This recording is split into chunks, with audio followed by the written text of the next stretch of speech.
Welcome to all of you. तो sampling की class की सैम्पलिंग में आज ये चौथी क्लास है और सैम्पलिंग में अब तक हम लोगों ने simple random sampling with replacement पढ़ लिया है। विद रिप्लेसमेंट के जो प्रूफ हमने किए उनमें हम आपको एक बार रिकॉल करवा देते हैं क्या क्या किया हम लोगों ने। सबसे पहले हमने देखा probability of selecting any unit from the population is 1/n। और फिर हमने देखा probability of selecting any ith unit of population in the sample. क्या थी बताओ प्रोबेबिलिटी बेटा? n/n। ओके। फिर हम लोगों ने देखा सैंपल के नंबर कितने बनेंगे विद रिप्लेसमेंट में। तो सैंपल नंबर कितने बने थे बताओ? n⁴n। ओके। फिर हम लोगों ने पहला प्रूफ किया simple random sampling with replacement का कि सैंपल मीन होता है पॉपुलेशन मीन के लिए अनबायस्ड। और हम लोगों ने साथ ही साथ इसका वेरिएंस भी डिराइव किया। इसका वेरिएंस क्या आया था? n-1/n s²/n, या फिर दूसरे टर्म में लिखें तो ये σ²/n आया था। ये हम कैसे लिख पा रहे हैं? तो आपको ये रिलेशन भी याद रखना है, n⁴² = n-1 s²। Okay.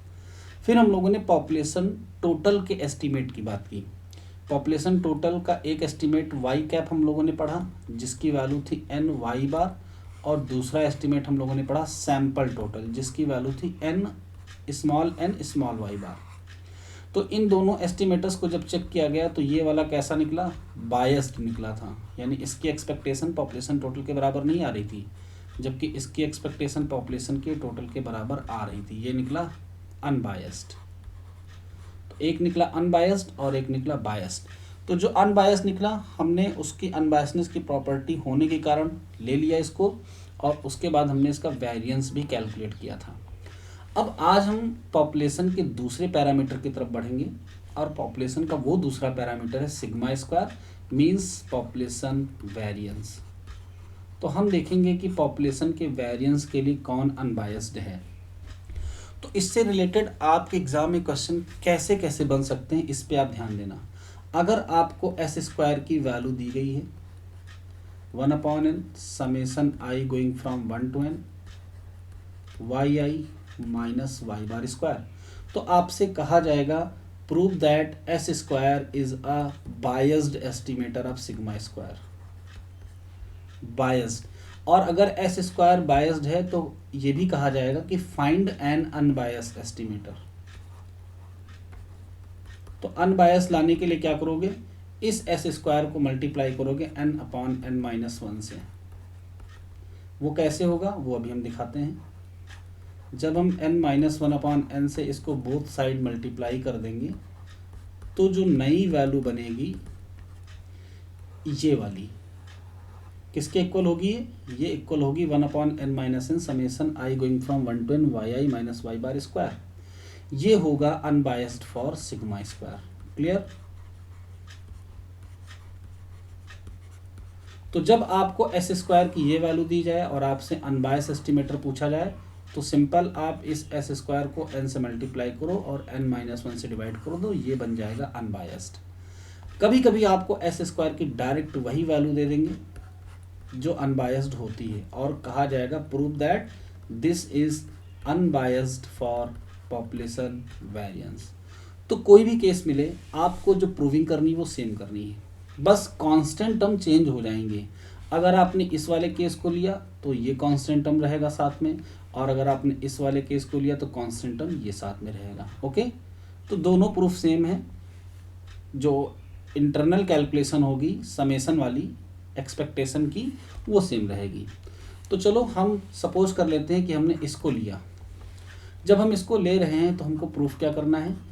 s² σ² के लिए अनबायस्ड है, जहाँ पर s² की वैल्यू ये है और σ² की वैल्यू भी आप लिख सकते हैं 1/n ∑i going from 1 to n capital yi minus y²। यहाँ पर n होगा कैपिटल क्योंकि ये है पॉपुलेशन की वैल्यू। ओके। तो चलिए स्टार्ट करते हैं। हमें प्रूफ करना है एक्सपेक्टेड ऑफ स्मॉल s²। तो हम इसकी वैल्यू पुट कर लेते हैं। क्या इसकी वैल्यू पुट करेंगे? जो भी दी हुई है 1/n-1 summation I going from 1 to n yi minus y bar square. तो हम इसका होल स्क्वायर ओपन करेंगे, समेसन और n-1 साथ में रन कराएंगे। तो सबसे पहला टर्म आएगा yi स्क्वायर, इस पे समेसन रन कराएंगे 1/n-1 summation I going from 1 to n। हम एक काम करते हैं, अभी हम एक्सपेक्टेशन को बाहर रखते हैं और 1/n-1 को कांस्टेंट था इसलिए एक्सपेक्टेशन से भी बाहर कर लिया। दूसरा बनेगा बी स्क्वायर यानी वाई बार स्क्वायर। जब इस पर समेसन आएगा तो ये क्या हो जाएगा n टाइम्स -2y बार और समेसन रन कराने पर yi पे समेसन लग जाएगा। क्या ये टर्म आपको क्लियर है? ठीक है। अब अगर आप इसको सॉल्व करें तो ये बनेगा एन वाई बार के फॉर्मूले से हम लिख देते हैं साइड में। वाई बार का फॉर्मूला होता है 1/n summation I going from 1 to n yi। यहाँ से इसकी वैल्यू आएगी एन वाई बार और मल्टीप्लाई होके ये बन जाएगा -2ny bar square plus N Y bar square -2ny bar square मिलकर बनेगा ny बार स्क्वायर। ओके,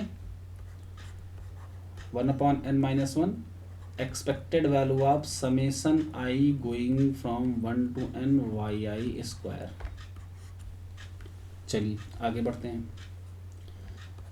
अब हम फिर से इसकी कैलकुलेशन करेंगे, कैसे? एक्सपेक्टेशन को अंदर भेजकर। तो समेसन पर एक्सपेक्टेशन बिना किसी कंडीशन के डिस्ट्रीब्यूट हो जाता है, तो हम एक्सपेक्टेशन को सीधे कहाँ पर ऑपरेट करेंगे? yi स्क्वायर पे। n कांस्टेंट है, यहाँ पर एक्सपेक्टेशन लग गया y बार स्क्वायर पे। तो ये बनी एक इक्वेशन। अब अगर इस इक्वेशन में हमको वैल्यू पता हो एक्सपेक्टेशन ऑफ yi स्क्वायर की और साथ ही साथ expectation of y bar square की, तो हम इसे कैलकुलेट कर सकते हैं। आपके पास दो तरीके हैं। एक्सपेक्टेशन ऑफ yi स्क्वायर का पहला तरीका है कि आप इसे डायरेक्ट कैलकुलेट कर लो रैंडम वेरिएबल मानते हुए। दूसरा तरीका है कि आप वेरिएंस के फॉर्मूले से कैलकुलेट करो। सपोज अगर हम x का वेरिएंस लिखें तो क्या लिखेंगे? Expectation of x square minus expected value of x whole of square. अब अगर इस फॉर्मूले से एक्सपेक्टेशन ऑफ x स्क्वायर की वैल्यू निकाली जाए तो ये आएगी variance x plus expectation of x whole of square.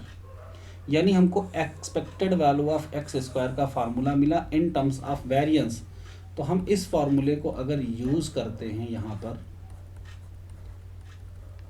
तो एक्सपेक्टेशन ऑफ yi स्क्वायर क्या बनेगा? Variance of yi plus expectation of yi और इस पे रहेगा स्क्वायर। इसकी बात करते हैं, ये क्या बनेगा? Variance of y bar plus expectation of y bar square. Clear? दोनों जगह हमने इसका यूज कर लिया। अब वैल्यूज पुट कर देते हैं। तो क्या वैल्यूज पुट करेंगे? Summation I going from 1 to n as it is रहेगा। आपको दिख रहा है वेरिएंस ऑफ yi। अब आप बताइए वेरिएंस ऑफ yi की वैल्यू क्या है? yi is the sample value. कहाँ से ली गई है? पॉपुलेशन से। तो किसी भी ith वैल्यू का जो वेरिएंस होगा वो क्या होगा? Sigma square. Okay okay.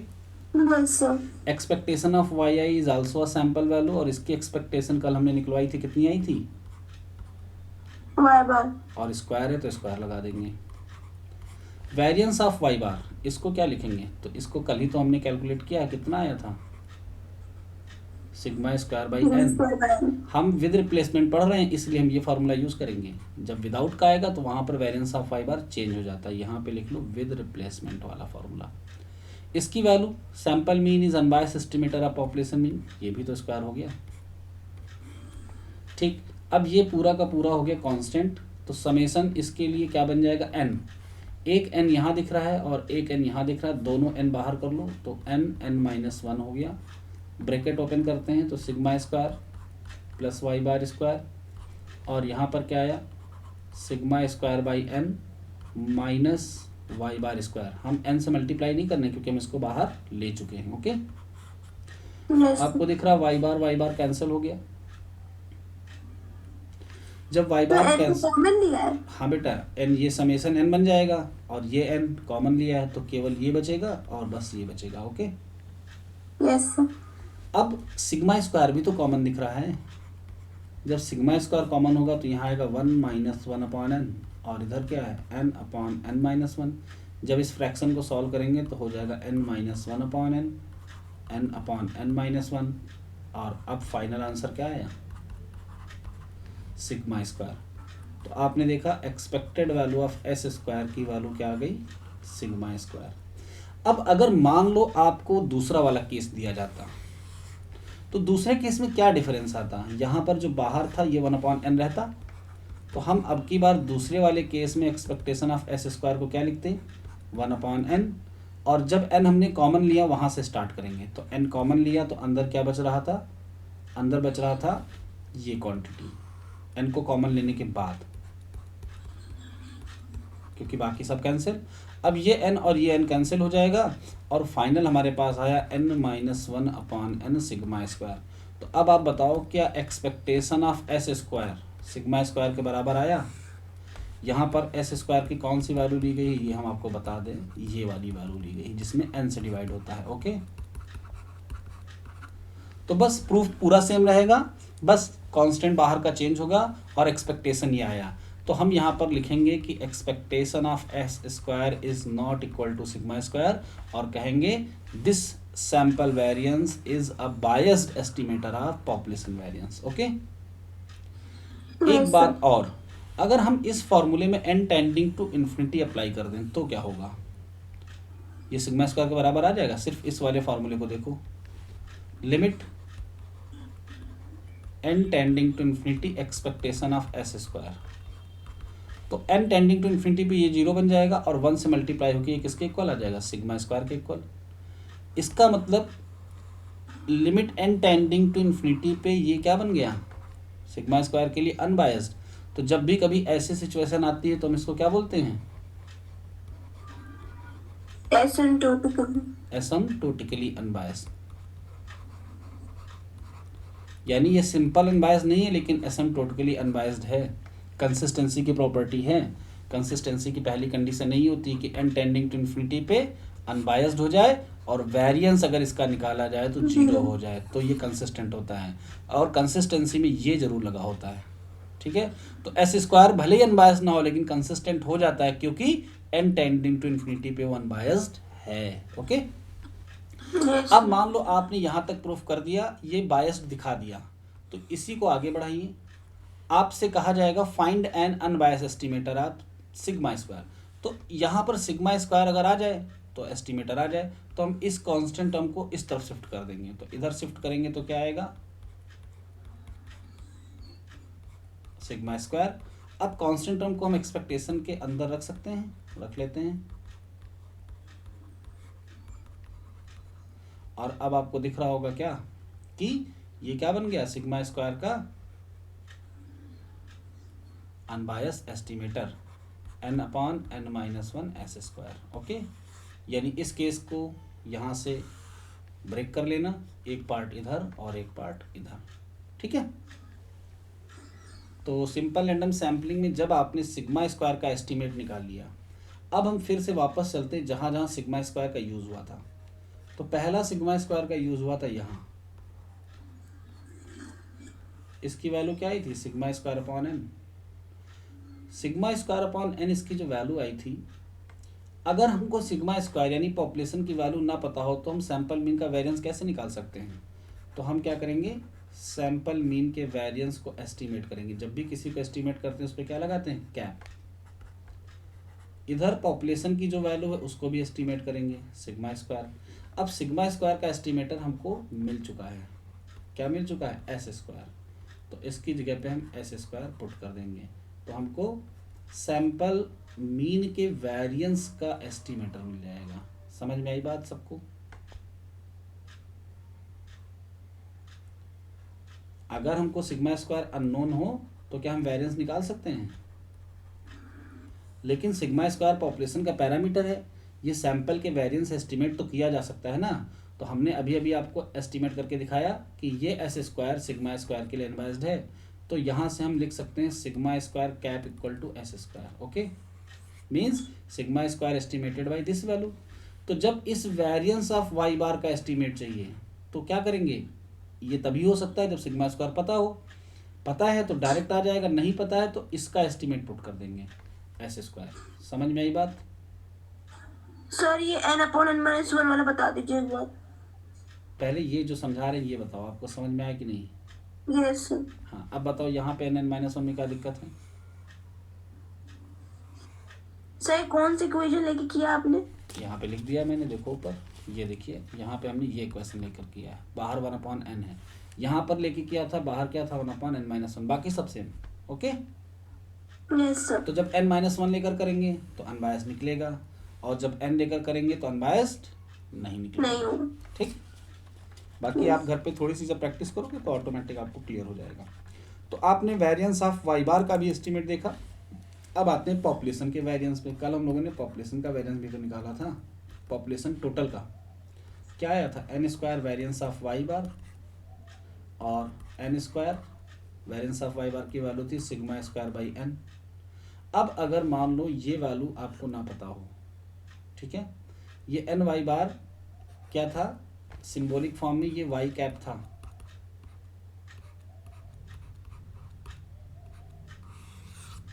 तो वेरिएंस ऑफ हम वाई कैप एक्चुअली में निकाल रहे हैं। वाई कैप का वेरिएंस कितना आया है, n square sigma square by n। यहाँ पर अगर पॉपुलेशन का वेरिएंस ही अननोन हो तो हम कैसे इसको निकाल पाएंगे, तो हम क्या करेंगे, इसका एस्टीमेट निकालेंगे। तो एस्टीमेट निकालते समय किस बात का ध्यान रखेंगे कि जो भी पॉपुलेशन की वैल्यू है उसको एस्टीमेट कर दो, और पॉपुलेशन का अनबायस एस्टीमेटर क्या आया है, एस स्क्वायर। कौन सा वाला, ये वाला एस स्क्वायर। ओके, तो ये किसका एस्टीमेटर बन गया, पॉपुलेशन टोटल का जो एस्टीमेट था उसके वेरिएंस का एस्टीमेट। तो ये सिंबल आपको क्लियर हो रहे हैं, ये पॉपुलेशन टोटल का एस्टीमेट था जो कि इसके बराबर था। इसका जब वेरिएंस निकाला तो सिग्मा स्क्वायर के टर्म में आया। सिग्मा स्क्वायर की वैल्यू अननोन है तो हम इसको कैसे एस्टीमेट करेंगे, तो इस पर कैप लगाएंगे। कैप लगाते समय इस तरफ देखते हैं पॉपुलेशन की कौन सी वैल्यू है, उस पर भी कैप लगा देते हैं। कैप लगाने का मतलब उसका एस्टीमेटर पुट करो, तो इसका एस्टीमेटर पुट हो गया, और ये बन गया वेरिएंस ऑफ पॉपुलेशन टोटल के एस्टीमेट का estimate, estimate of variance of population total estimate. Okay okay, yes sir. तो ये तो थी बेटा simple random sampling with replacement के सारे प्रूफ। तो अब आपको करना क्या है, इसमें एक टर्म और जो इंट्रोड्यूस हुआ वो भी हम आपको बता दें। जब भी वेरिएंस का अंडर रूट लेते हैं तो वो क्या बन जाता है, स्टैंडर्ड एरर। इस बात को आप याद रखेंगे, ठीक है, इसको स्टैंडर्ड एरर कहते हैं। Okay, yes sir. तो अब हम आगे बढ़ेंगे और विदाउट रिप्लेसमेंट की तरफ मूव करेंगे। तो आप एक बार इस विद रिप्लेसमेंट की पीडीएफ को पूरा देख लेना, कहीं भी कुछ भी समझ में नहीं आता है तो आप मुझे बताना। ये नोट्स एकदम सिस्टमैटिक मैनर में लिखे गए हैं, आप अपने एग्ज़ाम के लिए इसको एज इट इज़ फॉलो कर सकते हैं। एग्ज़ाम में आपको ये वाला टर्म नहीं करना है, मैं आपको एक बार पीडीएफ देखकर सब कुछ बता देता हूँ कितना लिखना है, कितना आपकी नॉलेज के लिए। जैसे सैम्पलिंग इज़ द मेथड और technique of drawing the sample from the population. Sampling वो तरीका है जिसकी मदद से हम पॉपुलेशन से सैंपल लेते हैं। Two commonly known and frequently used types of samplings are given as. दो जो सबसे ज़्यादा यूज़ किए जाते हैं वो मेथड हैं रैंडम सैम्पलिंग और प्रोबेबिलिटी सैम्पलिंग। दूसरा है नॉन रैंडम सैम्पलिंग और नॉन प्रोबेबिलिटी सैम्पलिंग। यानी एक वो सैम्पलिंग जिसमें हम प्रोबेबिलिटी सैम्पलिंग लेते हैं, मीन्स हर यूनिट के सेलेक्ट होने की चांस इक्वल होते हैं, लेकिन नॉन रैंडम में ऐसा नहीं होता है। अब नॉन रैंडम सैम्पलिंग में कई तरीके की सैम्पलिंग है, परपजेसिव, कोटा, जजमेंट, ये आपको अभी नहीं पढ़ने, इंट्रोडक्शन हम बता देंगे आपको। ओके, तो आते हैं प्रोबेबिलिटी वाली पे। In this type of sampling units are selected in the sample taken from the population according to some law of probability. यानी प्रोबेबिलिटी के किसी नियम के हिसाब से हम सैंपल लेते हैं। जबकि नॉन रैंडम में क्या कर रहे हैं, in this type of sampling units are selected in the sample taken from the population according to our own choice. यानी जैसा हमारा मन करता है वैसे हम सैंपल लेते हैं नॉन रैंडम में, without any rule of probability.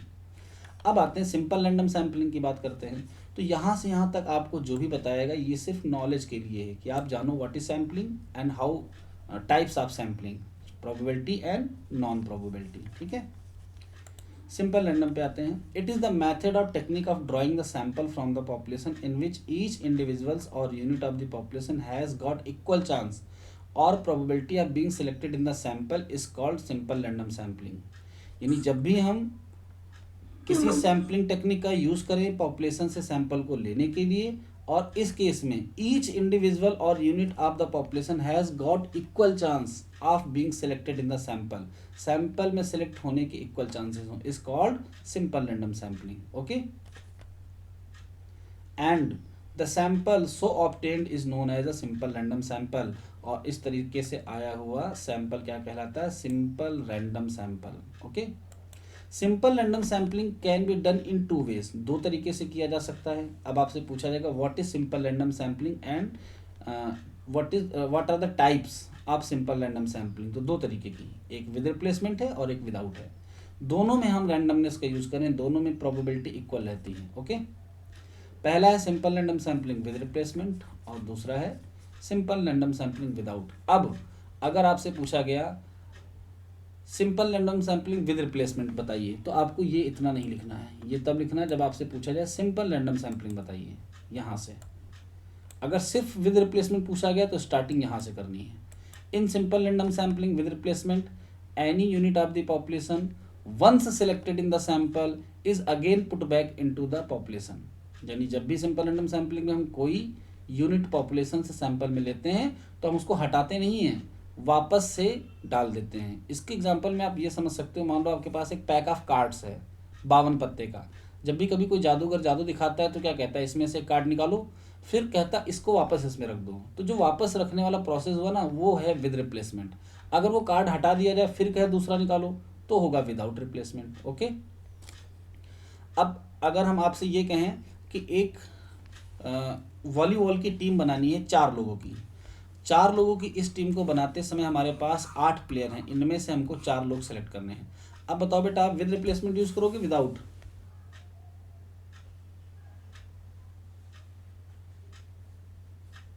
सोच के बताओ। अगर हमने किसी एक प्लेयर को अपनी टीम में लिया, मान लो प्लेयर ए टीम में आ गया, हम ए को वापस करेंगे, फिर से प्रोबेबिलिटी सैम्पलिंग अप्लाई करेंगे। अब ए अगर दोबारा आया तो क्या एक ही प्लेयर को एक टीम में 2 बार लिया जा सकता है? नहीं सर, तो यहाँ पर क्या लगाएंगे? With replacement. विदाउट बेटा, मतलब उसको हटा देंगे, वापस नहीं रखेंगे। जब हमने प्लेयर ए को यहाँ सेलेक्ट किया तो ए को हट गया, अब बचे हुए में से दूसरा लिया जाएगा, तो इसको वापस नहीं किया ना, सर विदाउट। विदाउट लगाएंगे। लेकिन अगर हम ये कहें कि हमको इन कैंडिडेट की हाइट चाहिए, तो ए की हाइट नोट कर ली हमने, ए को वापस किया, फिर दोबारा ए आया तो फिर हमने ए की हाइट नोट कर ली। ये रैंडम नंबर टेबल की मदद से देखते हैं कि कौन सी यूनिट कितनी बार आती है। ओके, तो विदाउट तब लगाते हैं जब यूनिट रिपीट हो ही ना सकें। अब आपके पास एक लॉक होता है, नंबर लॉक, आपने देखा होगा सूटकेस में या साइकिल के जो लॉक आते हैं उसमें नंबर लॉक लगा होता है इस तरीके से, है ना। तो नंबर लॉक में बताओ विद रिप्लेसमेंट हो सकता है कि नहीं? जैसे हमने कहा 0 से लेकर 9 तक नंबर यहाँ पे लाने हैं, तो क्या लॉक ऐसा हो सकता है 112? हो सकता है। तो यहाँ पर 1 क्या हो गया, 2 बार आया, यानी यहाँ पर हम 0 से 1 तक से एक नंबर उठाया और दोबारा फिर से ही सेलेक्ट होके आ गया, तो ये हुआ विद रिप्लेसमेंट। लेकिन अगर हम लॉक को ऐसा बनाएं कि कोई भी नंबर रिपीट ना हो, तो जब कोई भी नंबर रिपीट नहीं होगा तो विदाउट रिप्लेसमेंट, यानी एक अगर एक बार आ गया तो अब दोबारा एक नहीं आ सकता।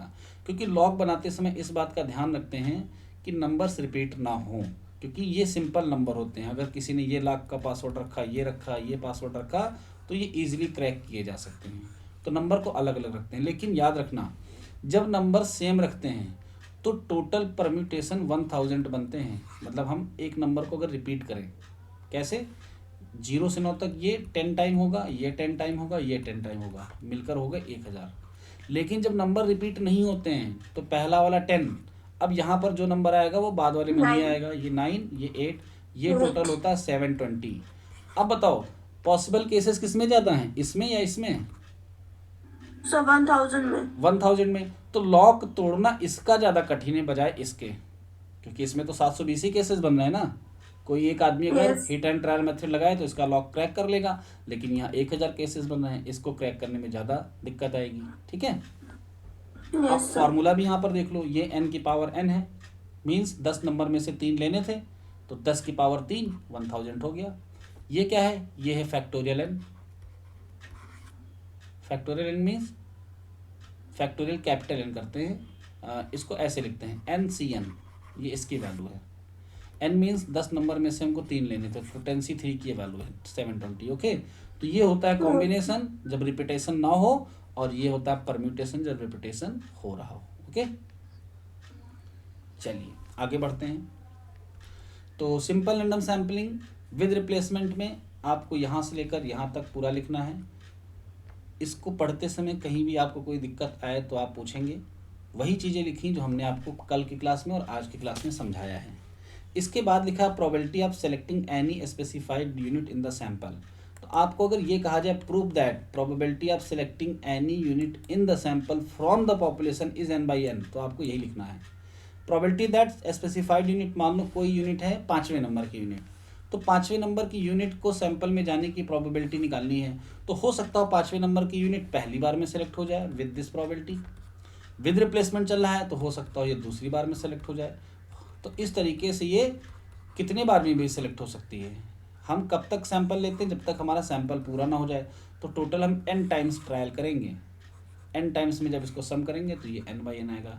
It means unit number 5 selected in the sample with probability n/5, where small n is the favorable cases and capital N is the total cases। Clear? ठीक है, आगे बढ़ते हैं।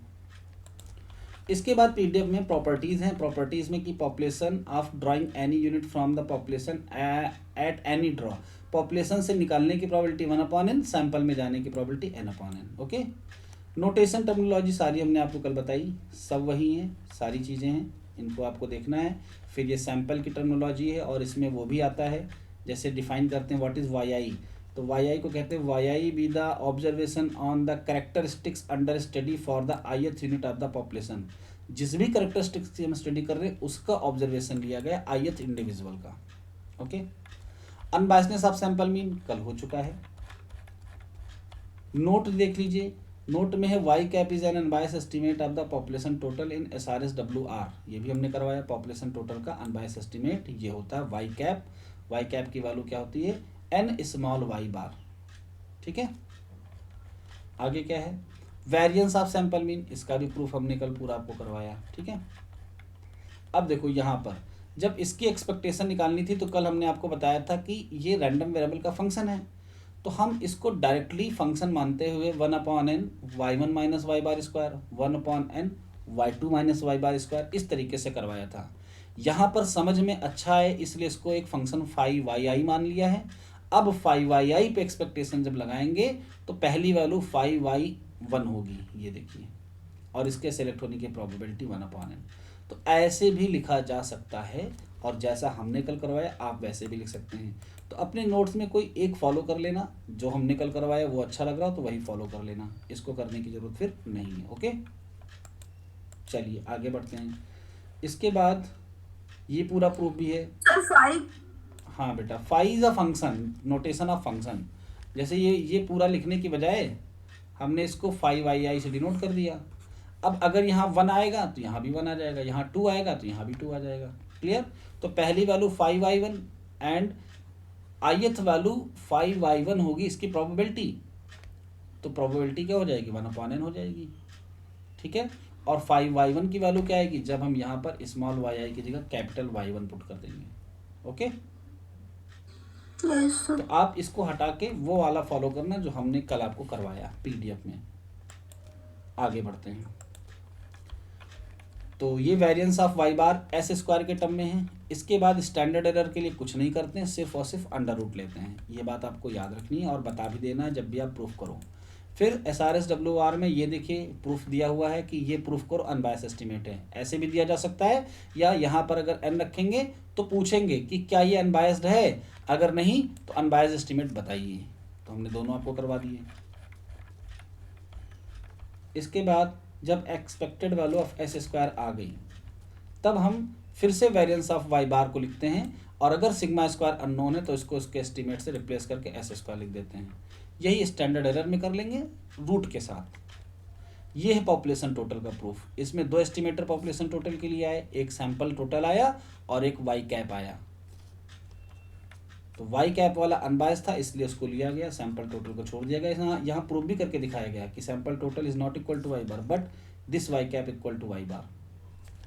वेरिएंस ऑफ वाई कैप निकाला है, फिर वेरिएंस ऑफ वाई कैप का estimate भी निकाला है। तो देखो यहाँ से यहाँ तक वेरिएंस ऑफ वाई कैप है, लेकिन इसके बाद अगर सिग्मा स्क्वायर अननोन है तो इस पूरे पे कैप लग गया, और ये वेरिएंस ऑफ वाई कैप का एस्टीमेट आया है एस स्क्वायर से रिप्लेस करने के बाद। ओके, नीचे क्वेश्चन है, ये आपको देख लेना। For a simple random sample of size 3 from a population of size 4 find the following probability of drawing second unit of at third draw, यानी दूसरी यूनिट को तीसरी बार में निकालने की प्रोबेबिलिटी। तो आपने अभी अभी पढ़ा कि किसी भी यूनिट को किसी भी बार में सेलेक्ट करें, प्रोबेबिलिटी हमेशा क्या रहेगी 1/N, तो ये होगी 1/4। फिर कह रहे हैं प्रोबेबिलिटी ऑफ ड्राइंग। अगर सिग्मा स्क्वायर अननोन तभी हम लोग एस्टिमेटर का साइन लगाते हैं। हाँ बेटा, ये बताया जाता है यहाँ पर पॉसिबिलिटीज हैं कि इट में भी सिग्मा स्क्वायर हमको ना पता हो, तो हम यहाँ पर सारे केसेस लेके चलते हैं, बताते हैं सारी चीज़ें। एग्जाम में मान लो आपने ये एक आध चीज़ें मिस भी कर दी, फर्क नहीं पड़ेगा, एग्जाम में जो मेन प्रूफ है वो आपको करना होगा। ओके, लेकिन अगर ये साइड की चीज़ें भी बताओगे तो अच्छा रहेगा। तो इस क्वेश्चन में क्या है, सेलेक्ट होने के लिए 1/4 यानी 1/N, और सैंपल में जाने के लिए small n by capital N यानी 3/4। ओके, तो आगे बढ़ते हैं। ये है पॉपुलेशन 6 साइज का। यहाँ पर हमने ऑल पॉसिबल सैंपल बना के दिखाए हैं, और फिर उन सैंपल से ये प्रूफ करके दिखाया है कि कैसे सैंपल मीन की एक्सपेक्टेशन कैपिटल वाई बार के बराबर होती है। तो हम आपको समझा देते हैं, ये क्वेश्चन आप कर लेना, इससे आपको क्लैरिटी आएगी।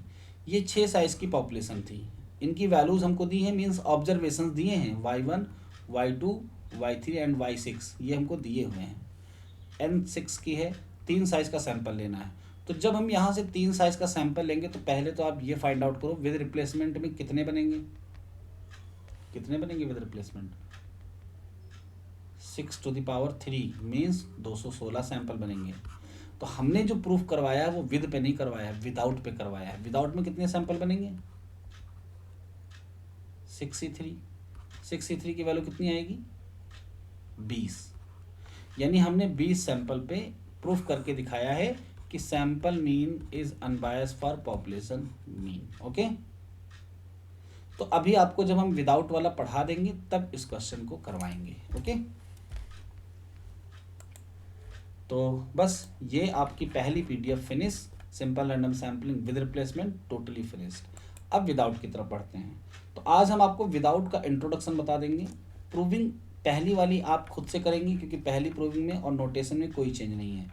जो unbiasedness of sample mean y bar है वो जैसा विद रिप्लेसमेंट का था वैसा ही विदाउट का है, तो ये आपको खुद से करना है। इंट्रोडक्शन हम पूरा आज करवा देते हैं, नोटेशन सारे वही हैं, no change. In simple random sampling without replacement any unit of the population once selected in the sample is not put back into the population. जब भी किसी यूनिट को हम पॉपुलेशन से ले लेते हैं तो उसको वापस नहीं रखते हैं, and then the next unit is drawn, और उसके बाद अगली यूनिट सेलेक्ट करते हैं। Obviously no unit of the population will repeat itself, तो कोई भी यूनिट पॉपुलेशन की खुद को सैंपल में रिपीट नहीं कर पाएगी। Draws are not independent, why this line is used, क्यों ऐसा कहा गया। ड्रॉज आर नॉट इंडिपेंडेंट, ध्यान देना, जब हमने यहाँ पर 3 साइज में से पहला वाला लिया सैंपल में, तो अब जब हम नेक्स्ट यूनिट सेलेक्ट करेंगे तो क्या पहली कभी आ पाएगी, यानी हमारा नेक्स्ट सिलेक्शन पहले पे डिपेंड कर रहा है कि पहला सेलेक्ट नहीं होगा। ओके, तो यहाँ पे ड्रॉज डिपेंड कर गया इस पे पहले पे, अगर दूसरे में भी इन तीनों में से कोई भी आता तो नॉट डिपेंडेंट होता। तो यहाँ पे ड्रॉज इंडिपेंडेंट नहीं है बल्कि डिपेंडेंट है। If the number of units in the population is capital N and sample size is small n, अगर हमारी पॉपुलेशन में कैपिटल N लोग हैं और सैंपल में small n, the probability of selecting any unit, कोई भी unit of the population eight the first draw is this 1/N। हम जब भी तो ये प्रूफ हम आपको बाद में करके दिखाएंगे, क्योंकि ये प्रूफ समझाने वाला है, इसको अगले टर्न पे करके दिखाएंगे। ये प्रूफ क्या कहता है अब इसको भूल जाना। नोटेशन पे आओ, तो नोटेशन सारे सेम रहेंगे जैसे कि पहले थे। वाई आई ith ऑब्जर्वेशन है, वाई पॉपुलेशन टोटल है, y bar population mean, sigma square population variance, s square population mean square error, और ये रिलेशन होता है सिग्मा और एस स्क्वायर में। सैंपल में वाई आई सैंपल की ith वैल्यू है। एग्जाम में ये सब नहीं करना होता, ठीक है, ये सब बिल्कुल नहीं बताना होता है, नोटेशन वगैरह है, ये सब डायरेक्ट यूज़ करते हैं। ओके, ये सैंपल टोटल, ये सैंपल मीन। यहाँ पर सैंपल वेरिएंस के लिए एक नया वर्ड यूज़ किया गया, तो इसमें और पॉपुलेशन में डिफरेंस रहे, इसलिए हम इसको यहाँ पर ऐसे रिप्रेजेंट कर देंगे, ऐसे। ओके, देखो ये n वाला है और ये n-1 वाला है, दोनों लिखे गए हैं। एक सैंपल वेरिएंस है और एक है सैंपल मीन स्क्वायर एरर। चलिए प्रॉपर्टीज पे आते हैं। तो प्रॉपर्टीज क्या है विदाउट की, no unit of the population will repeat themselves तो in the sum. Sample variance को सैंपल मीन स्क्वायर एरर भी कहते हैं। जब n को n-1 से रिप्लेस कर दिया जाए तब। ओके, यस वैसे तो वेरिएंस का यही फॉर्मूला होता है, लेकिन यहाँ n को n-1 से रिप्लेस कर रहे हैं तो इसका नाम मीन स्क्वायर एरर पड़ गया। आपने पॉपुलेशन में भी तो ये किया था, एक सिग्मा स्क्वायर पढ़ा था और एक एस स्क्वायर। सिग्मा स्क्वायर में n से डिवाइड किया था और एस स्क्वायर में n-1 से। ये था पॉपुलेशन वेरिएंस और ये था पॉपुलेशन मीन स्क्वायर एरर। तो जैसे पॉपुलेशन का मीन स्क्वायर एरर है वैसे सैंपल का भी तो होगा। Yes sir. ओके, प्रॉपर्टीज पे आते हैं। क्या है properties, no unit of the population will repeat themselves in sample and draws are dependent.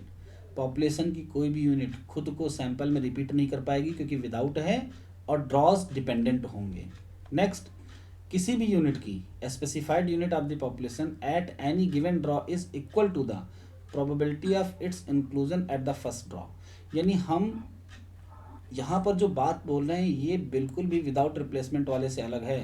Without replacement में क्या था, अगर आप ध्यान दो तो विदाउट रिप्लेसमेंट में कहा गया था कि पॉपुलेशन से किसी भी यूनिट के आने की प्रोबेबिलिटी 1/n। तो हर बार यहाँ पर n यूनिट मेंटेन रहती थी, तो पहली बार भी 1/n, दूसरी बार भी 1/n, तीसरी बार भी 1/n। यहाँ पर क्या कहा जा रहा है, specified unit of population at any draw is equal to the probability of its inclusion at the first draw. यानी हम चाहे दूसरी बार में सेलेक्ट करें, चाहे तीसरी बार में, चाहे चौथी बार में, चाहे nth बार में, जो पहली बार में प्रोबेबिलिटी होगी ये सब उसी के बराबर होंगी। तो अब ये कैसे हो गया, विद में भी सेम था, विदाउट में भी सेम आया, और आपके एग्जाम में ये प्रूफ आता है, proof that in case of simple random sampling without replacement probability of selecting any specified unit from the population is equal to 1/n। पहली बार में तो चलो 1/n आएगी, लेकिन जब एक सिलेक्ट होगी इसको वापस किया नहीं तो यहाँ n-1 लोग बचे, तो अब की बार तो 1/n-1 प्रोबेबिलिटी आनी चाहिए, लेकिन नहीं, ये भी 1/n ही आती है। तो इस वजह से जब सारी 1/n आ रही हैं तो ये कैसे हो रहा है इसको हम देखेंगे कल की क्लास में, ठीक है। तो आज की क्लास यहीं तक, और कल हम मिलेंगे विदाउट रिप्लेसमेंट के इस प्रूफ के साथ, और आपको पहला प्रूफ विदाउट का खुद से कर लेना है, जो सैंपल मीन अनबायस्ड है पॉपुलेशन मीन के लिए, और सैंपल मीन का जो वेरिएंस होगा यहाँ से हम कल, और इस प्रूफ को लेकर कल स्टार्ट करेंगे। तो आज की क्लास यहीं तक, थैंक यू, जय हिंद। कल मिलेंगे विदाउट रिप्लेसमेंट के प्रूफ के साथ।